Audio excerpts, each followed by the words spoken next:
Hello. We will begin with our roll call. Ms. Edwards? Good afternoon, everybody. Dr. Blanton. Present. Dr. Bullock. Present. Madison Edwards, I'm present. Dr. Elliott. Dr. Fleming. Present. Dr. Graham.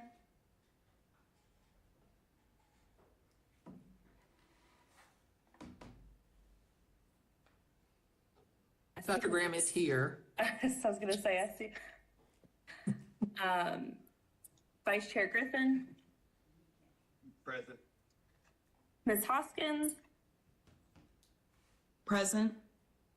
Ms. Jenkins. Present. Ms. Jones. Present. Dr. Locklear. Ms. Patton.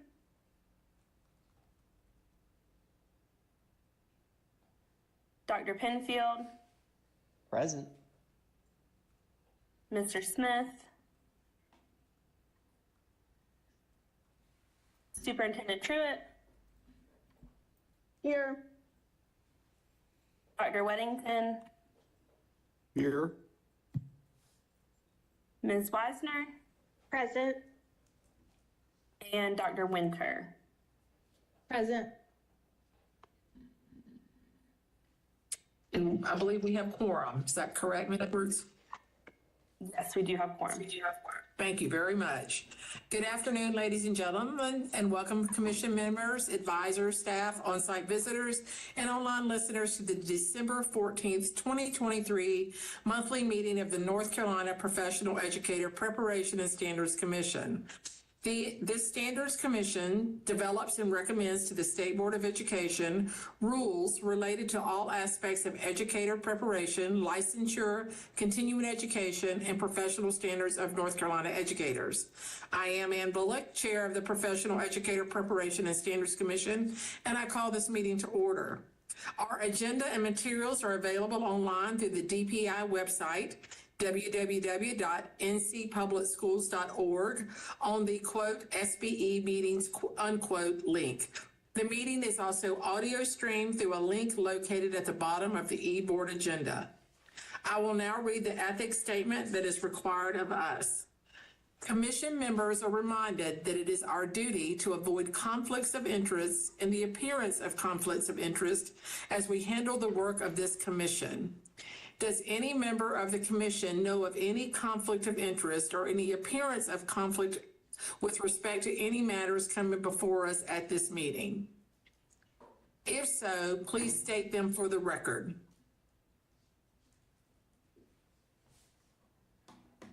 If during the course of the meeting you become aware of an actual or apparent conflict of interest, please bring the matter to the attention of the Vice Chair, Dr. Griffin. It will then be your duty to abstain from participating in discussion on the matter and from voting on the matter. Commission members, you have had an opportunity to review the proposed agenda for today's meeting. Do I have a motion to approve this agenda for December 14th, 2023 meeting?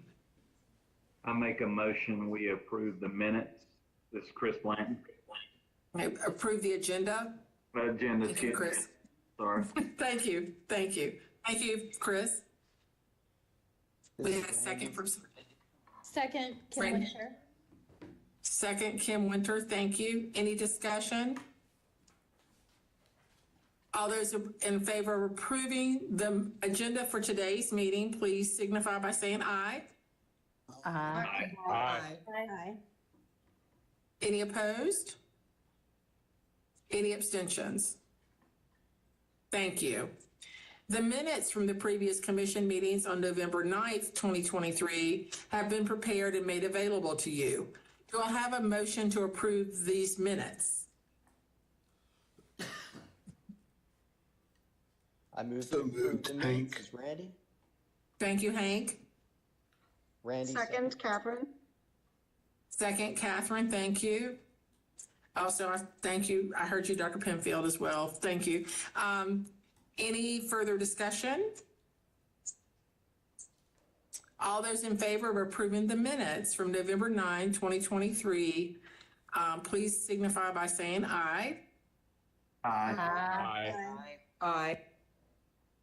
Thank you. Any opposed?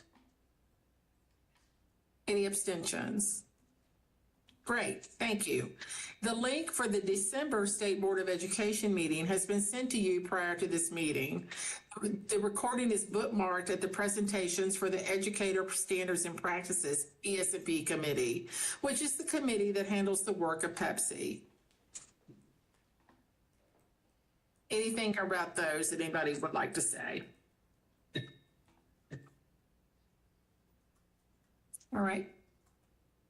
So we are going to discuss some rules today, and we have with us Mr. Ryan Collins, Assistant General Counsel for the State Board of Education, and he will present proposed rules for discussion. So I turn it over to Mr. Collins. Good morning. Can y'all hear me? Yes, we can hear you, Ryan. Okay, sorry. I wasn't sure. I'm in the boardroom, so I want to make sure. Well, good afternoon, everyone. As Dr. Bullock stated, my name is Ryan Collins. I'm Assistant General Counsel for the State Board of Education, the Department of Public Instruction. One of the duties of my position is to support and work with Superintendent Truitt in overseeing the disciplinary process for professional educator licensure. So if a licensed educator is reported for misconduct, or if an applicant for a license discloses information in their application that might justify denial of their application, such as a prior criminal history or disciplinary action against an educator licensed in another state, I'm one of the staff members that reviews that information and advises Superintendent Truitt on any action that should be taken with regard to that. So to that effect, I have been working on these rules revisions. I want to provide a little bit of background, which is also in your materials before we start going through the specific rules. So as many of you may be aware, the General Assembly this past session enacted Session Law 2023-128, which expands the applicability of the criminal statutes related to indecent liberties with a student, and it also increases penalties on school personnel who fail to report certain misconduct by licensed educators. The legislation also gives the State Board of Education authority to adopt temporary rules to implement the requirements of the legislation, to address disciplinary action against professional educator licenses, and to modify the standards of professional conduct. The standards of professional conduct, which are codified in the North Carolina Administrative Code at 16 NCAC subchapter 6C, sections 601 and 602, are among the State Board's rules that must be reauthorized within the next 2 years as part of a periodic review process required by the North Carolina Administrative Procedure Act. With this background in mind, the Office of General Counsel is recommending using the temporary rulemaking authority that is conferred by the recent legislation to simultaneously update and reorganize the standards of professional conduct, as well as the State Board's rules related to teacher licensure, suspension, or revocation. It's worth noting that the standards of professional conduct that are currently in the code haven't been updated since 1998, or 25 years ago, so this is certainly a high time to re-examine those. And we've worked with Dr. Evans and Dr. Tomerlin and their team to ensure that those are up to modernize those for the current period. So I want to go through and summarize some of the rule changes. I think Dr. Evans is going to pull up the rules one at a time. The first two, 601 and 602, these are the existing rules that are proposed to be updated to provide greater clarity for the rules, to improve organizational structure and avoid repetition, and also to reflect the current law. So a lot of what you're seeing in there are changes that are intended to just provide greater clarity and update those to comply with current law. The next part of this set of recommendations is to repeal the existing rules that are related to the denial, suspension, or revocation of professional educator license. Those are currently in the Administrative Code under Title 16, Subchapter 6C, Rules 3.0372 through .0376.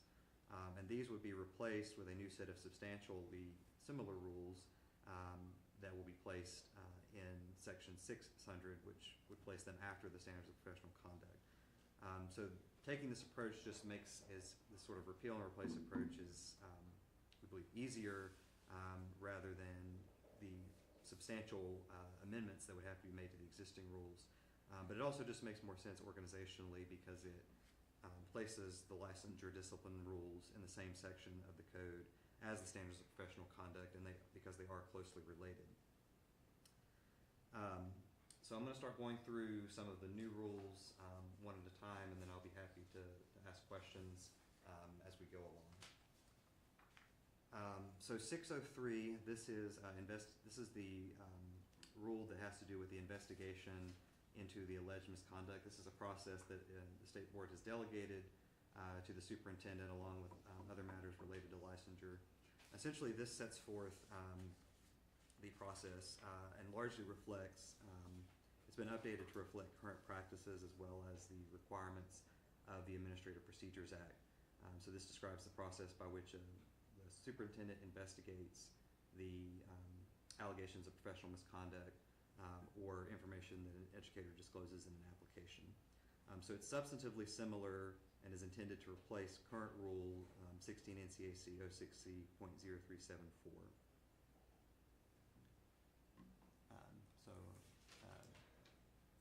Dr. Bullock, I don't know if you want me to pause after each one to entertain questions or just proceed through the batch. I'll defer to your preference on that. Let's just, thank you, Ryan. Does anyone have any questions about this or what this, Ryan did a great job of giving an overview of what these set of rules relate to and why they're going into action. So does anybody have any clarifying or questions about that at this point?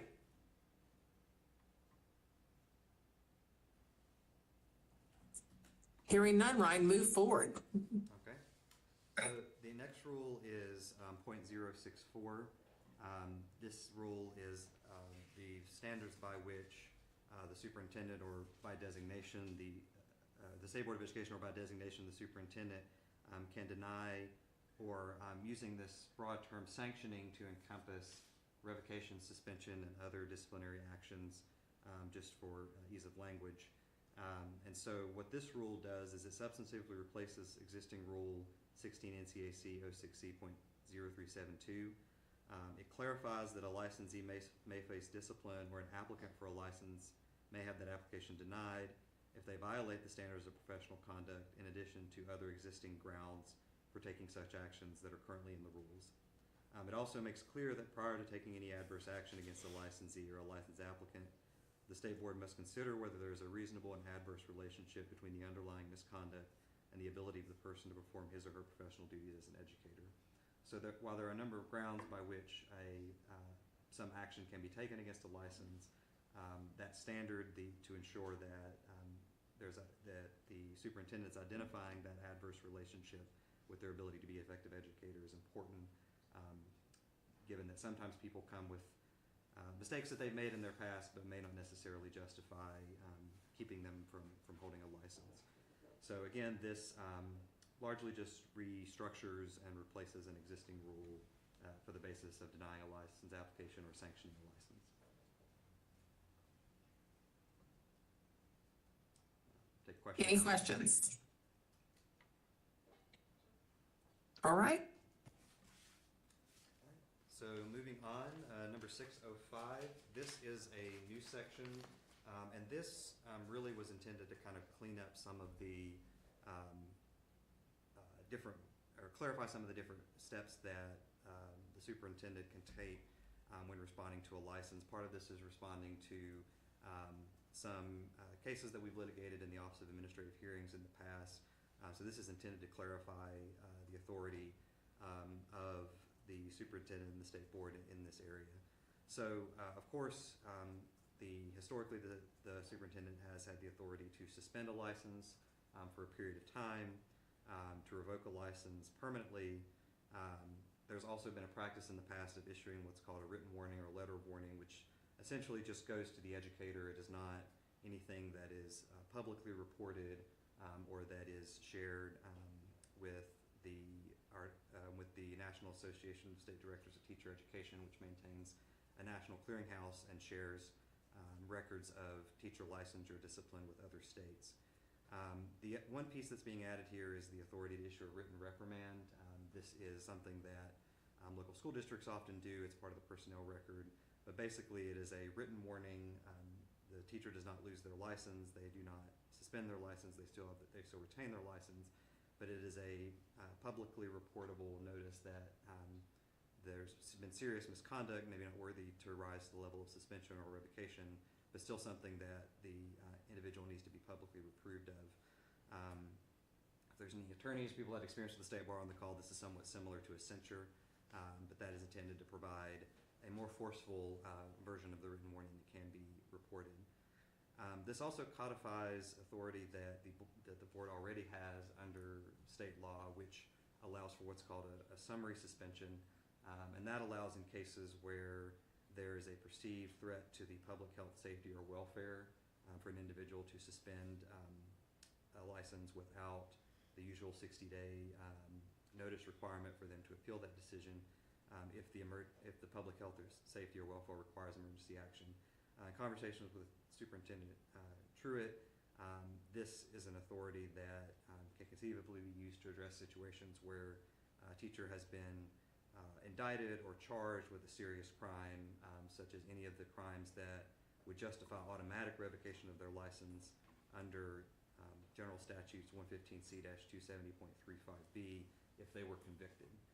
So these are things like murder, kidnapping, sexual misconduct, various statutes that constitute very serious crimes. And so a summary suspension does not mean that they permanently lose their license, but it is a temporary suspension either to allow the criminal process to play out so that that teacher can vindicate their criminal rights before they address the licensure issue, but to ensure that the state board and the superintendent can continue to ensure the safety of children in the public school system.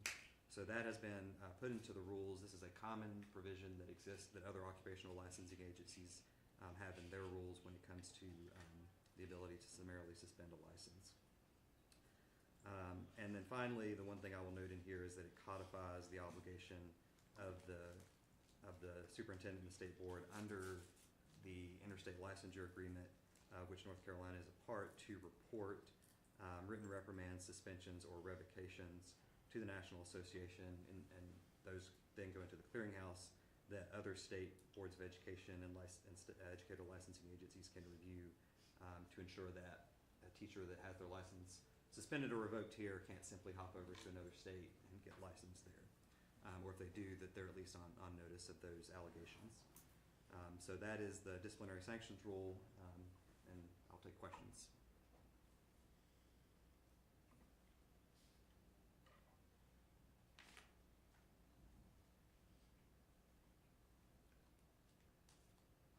Ryan, you must be doing great at your explanations. I don't hear any questions. Hey, Ryan, I do have one question. Yes. Can you talk just briefly about the public part of that reprimand again? I think I followed you, but I just want to be sure I know what you said.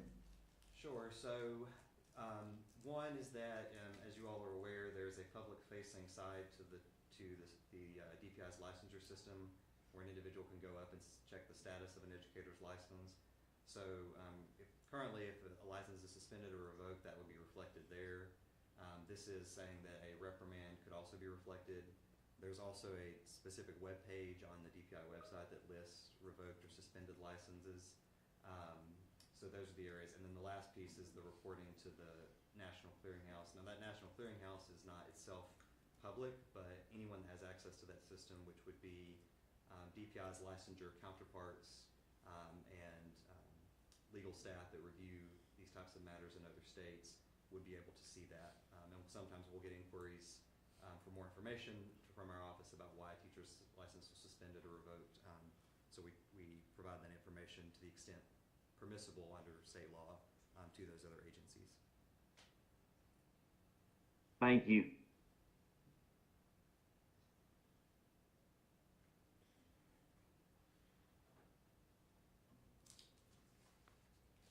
If there's no other questions, Dr. Bullock, I think we're ready to go on to 606. Okay, let's hear it. So 606, this substantively replaces an existing rule, 16 NCAC 06C.0375, which codifies, and so this rule is about the ability of an individual to voluntarily surrender their license in lieu of an investigation by the superintendent, potentially result in suspension or revocation. It adds what has been sort of existing practice of to what extent that person has an ability to respond to a voluntary surrender notice.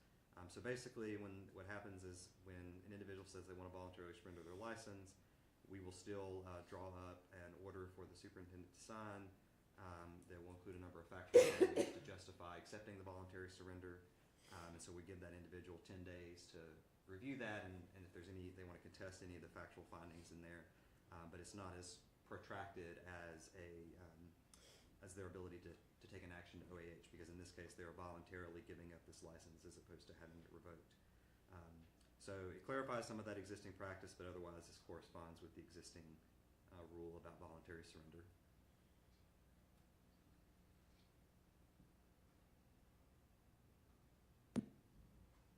Any questions here?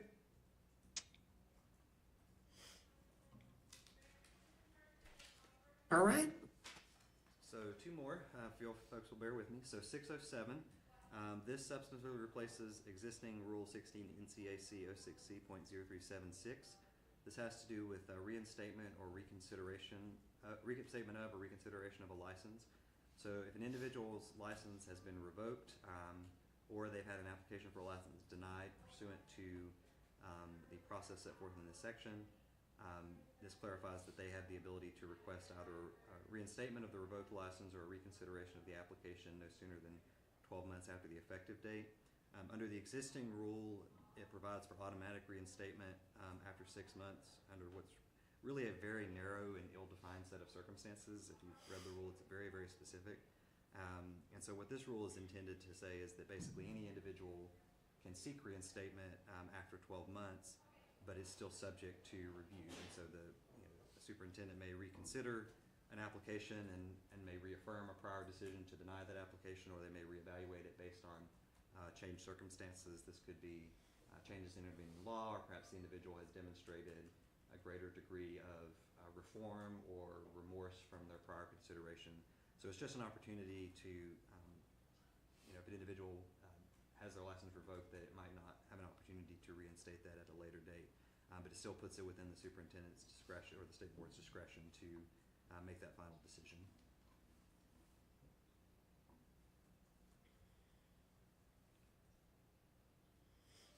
Any questions here? All right. And then lastly, we have 608, reporting requirements. This is the one that most closely follows along with the new legislation.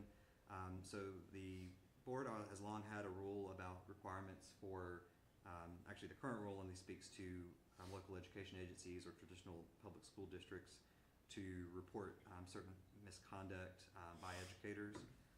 What the new law did is that it codified that requirement in statute and also extended it to any public school unit administrator, but it's tied back to the person having a license. So if it's a non-certified person, that would not be reportable to the state board, but any licensed educator working in any public school, certain administrators would have an obligation to report that misconduct to the state board to determine whether licensure action is appropriate. So under the new law, there are certain types of conduct, such as child abuse or anything that would justify automatic revocation of the license if they were convicted in criminal court, that has to be reported within 5 days of some action, dismissal, determination of disciplinary action such as a suspension from employment or acceptance of the person's resignation. It also codifies the presumption that's in the law that if an individual, if a licensed employee resigns within 30 days of a complaint for misconduct and during an ongoing investigation, then it's presumed that that misconduct resulted in the resignation. C also makes clear that the obligation to report any other type of misconduct other than what's specified in paragraph A. So this would be allegations of dishonesty or that the individual or some other basis other than what's described in paragraph A that the individual gets 30 days to report that, so we give the school district a little more time for, I guess, what might be considered less serious allegations of misconduct, but things that still would warrant review by the state board. And then it also just makes clear that for purposes of this rule, a PSU administrator includes the superintendent, associate superintendent, assistant superintendent, personnel administrator, principal, or a head of school. Although in practice, we typically receive these notifications from the HR department or the superintendent, just because of the nature of how investigations work at the school level. So that is the last rule that I have for you. Happy to take questions on that. Otherwise, I think these will be on for y'all's approval, hopefully to send to the state board at your January meeting. Brian, thank you very much, and we're open for questions, but I did want to make sure, because we did have pause around the rule where we changed the money amount. Could you just point that out in the rule that's in, Sure. please? That is under under the Standards of Professional Conduct, which is Rule 602. So if you go down to, this is on, I believe, it's the bottom of page 2 of the PDF that you have for that file. What would be new subsection, or new section 7. Sorry, subsection, or paragraph 7. Where it says remunerative conduct. I can never say that word quite right. So this speaks to basically educators not accepting improper payment, such as being paid on the side for services that they might render that are already part of their position. And there's existing language in here. There's existing language in here that restricts the ability in the current rules, that restricts their ability to accept certain types of or payments or certain types of gifts, but it creates an exception for what's listed here as gifts or tokens of minimal value accepted from students, parents, or persons. Given the season we're in, this is I think the token example of this is the Christmas gift from the class, but it could be other things that a teacher receives from a parent or a student as appreciation for their work. So there was a desire to provide some clear guidance around this. Originally, there was discussion about having a dollar limit and defining what that looks like. But in conversations with Dr. Bullock and the leadership of Pepsi, the recommendation was to not put a dollar limit, but simply to say that it couldn't be provided as a quid pro quo. I don't use that exact language in here, but basically without any expectation of something in return. So you can't bribe a teacher with a gift, but it doesn't necessarily limit the amount of that. And so the idea there being, if the whole class gets together and they chip in $25, the cumulative value of that gift might be large, but it's not necessarily indicative of any kind of improper motive on the part of the donors. So, Dr. Bullock, hopefully that captured our conversation adequately. Yes, and the DPI staff was super helpful in that as well. But I did want to point that out. I thank you, Ryan, for pointing that out, because I would say that's the area we grappled with the most, of how to make it say what the intent, right? The intent is no bribe. So thank you. Questions from the commissioners?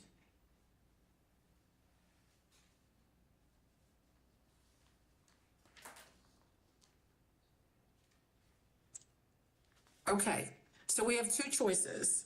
We can take them, you can have more time to review these, and we can take these up for a motion in January, or we can entertain a motion today.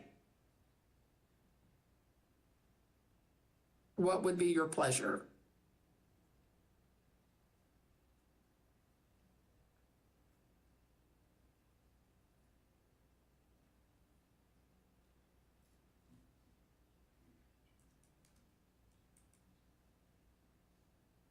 And I make the motion, this bill, to move the documents on to the state board as presented today.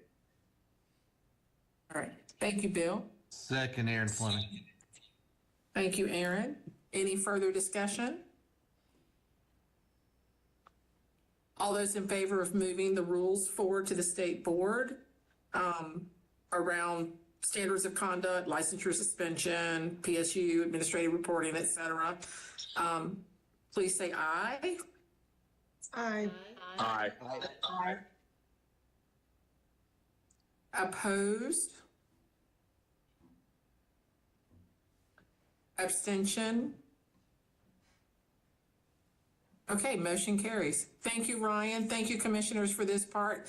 Ryan, you may move these forward. Thank you very much for all of your work, and Allison for your work as well, and for the work of the DPI staff, who also took a very careful look at these for this, around the seriousness of them and what it can mean for protecting our children.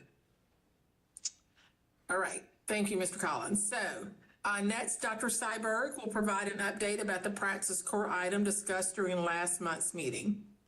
Dr. Syberg? Good afternoon, commission members. This is just a quick update, just to give you a sort of process update on how things are proceeding. The department's begun its analysis on the impact of the core waiver, and we've identified the population of interest in that data. Now we're looking to see how many of that population, those entering under the waiver, have completed their programs and begun teaching. And once we do that, we'll be able to provide a fuller update to Pepsi in an upcoming meeting. So just wanted to let you all know that we're in the process of working on that. Thank you, Dr. Syberg. Any questions for Dr. Syberg? All right. Our last item will be to introduce our subcommittees, leadership of those committees, and members of each of the three committees. So Kim, would it be possible to have the PowerPoint? All right, so just to be clear, these are Pepsi subcommittees. So we've had subcommittees in the past that have included outside members, which has been a great addition to our work, but these are standing Pepsi subcommittees. So I want to thank the chairs. Dr. Penfield will be chairing assessment and performance. Dr. Blanton and Ms. Hoskins will be chairing licensure, and Dr. Winter and Dr. Weddington will be chairing the EPP Educator Preparation Subcommittee. Thank you for allowing us to put you on a subcommittee, which what we tried to do, of course, was spread out public school teachers, public school principals and central administration, EPP members, et cetera. So we tried DPI members, all of that. So we tried to spread out across the three committees so we would have representative voice. That does not mean we would not have feedback from the field in general. And that's one of the things that we will be discussing today, but these are the subcommittees.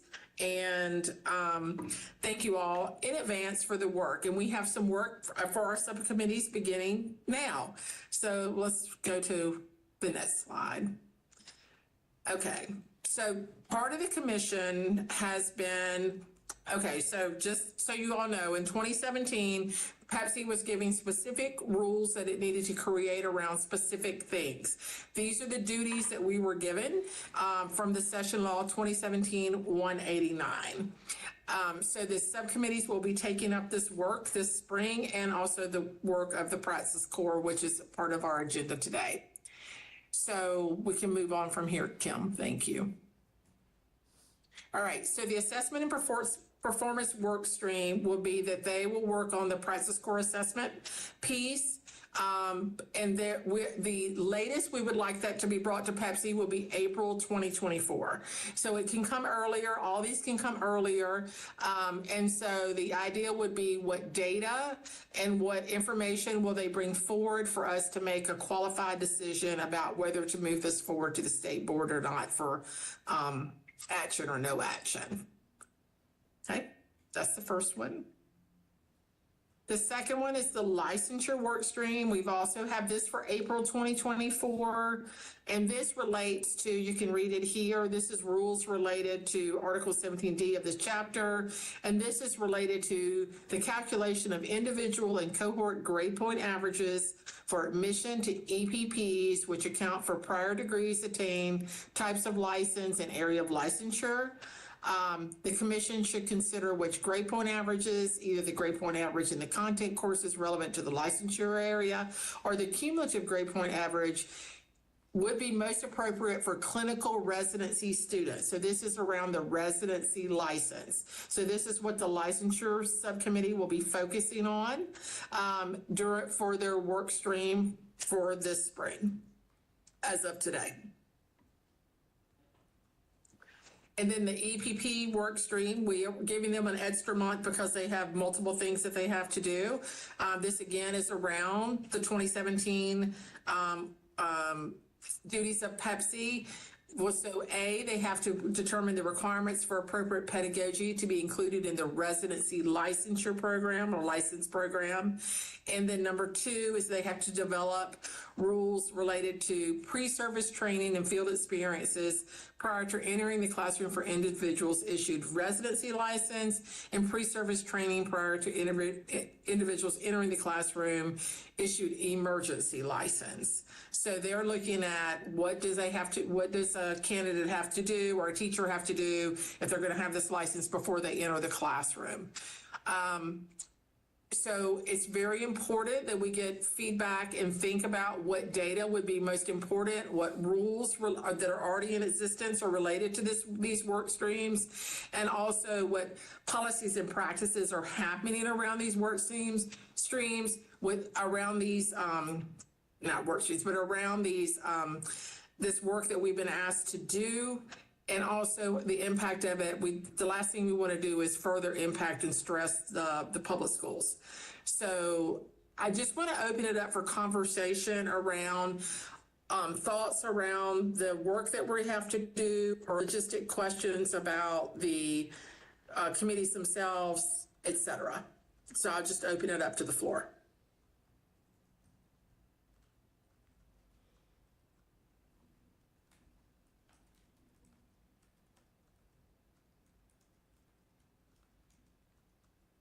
And this is Randy. Can I ask a question of the group? Yes. Thanks. I think in our last meeting, when we talked about the core, we had a little discussion of the relationship between EdTPA and the core, and perhaps one or more of the EPPs had collected information on this and maybe even explored this. I'm wondering if anyone on the meeting today has information about that.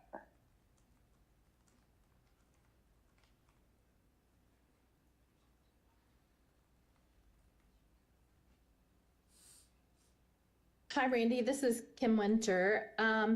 So a few years ago, there were EPPs collecting data on this, and there was some sharing through in CACTI and other sources. And at our fall meeting at the conference, that group, the assessment special interest group, got back together, and they've had a couple of meetings. My associate dean's on that group, and so they have begun that conversation again, and I think their intent is to share their progress on that widely. And I think maybe Ann's had some conversations with folks who are part of that group as well. Thanks, Kim. Right. Great. Yeah, right. So NC Teen, which is what I call a subcommittee of, or a link to in CACTI, I have had some conversations with Holly Vales around what they were asking for. I don't know that they've collected the data per se, but I do know that they are interested in getting that data, and where they will get that data is of interest, because I'm not sure, Dr. Seiberg, I'm not sure, can y'all pull down individual EdTPA scores? Do you get them by like rubric at DPI, or do you just get a score? No, that's correct. We have it disaggregated by rubric, so, and we have that at the individual level record. Okay, so that may be coming forward and might be helpful to say, that might be a helpful data point, depending on, I'm not sure about the lift for that in terms of correlation. So if you already have it, it shouldn't, famous last words, it shouldn't be too much. I'm not sure. Thoughts on that, Dr. Seiberg?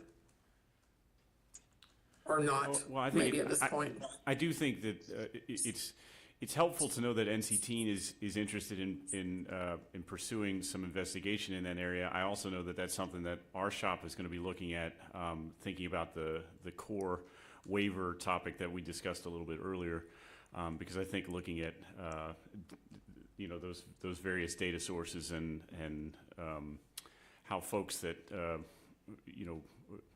the different populations of whether they were a part of the waiver or not a part of the waiver will certainly give us a good insight into what's going on. So there's I think there's some interest in NC Team, but I also think that's some work happening simultaneously here at the department that we're certainly will be willing to share at the point at which we have it finished, if that makes sense. Great. Yes, thank you. Yes, right, and we can share it widely. Are there other things that come to people's minds that we should put on our minds in terms of this work, like groups that we should reach out to for input around any of the work streams for any of these three committees that anyone wants to lift up at this point? Did you put something in the chat?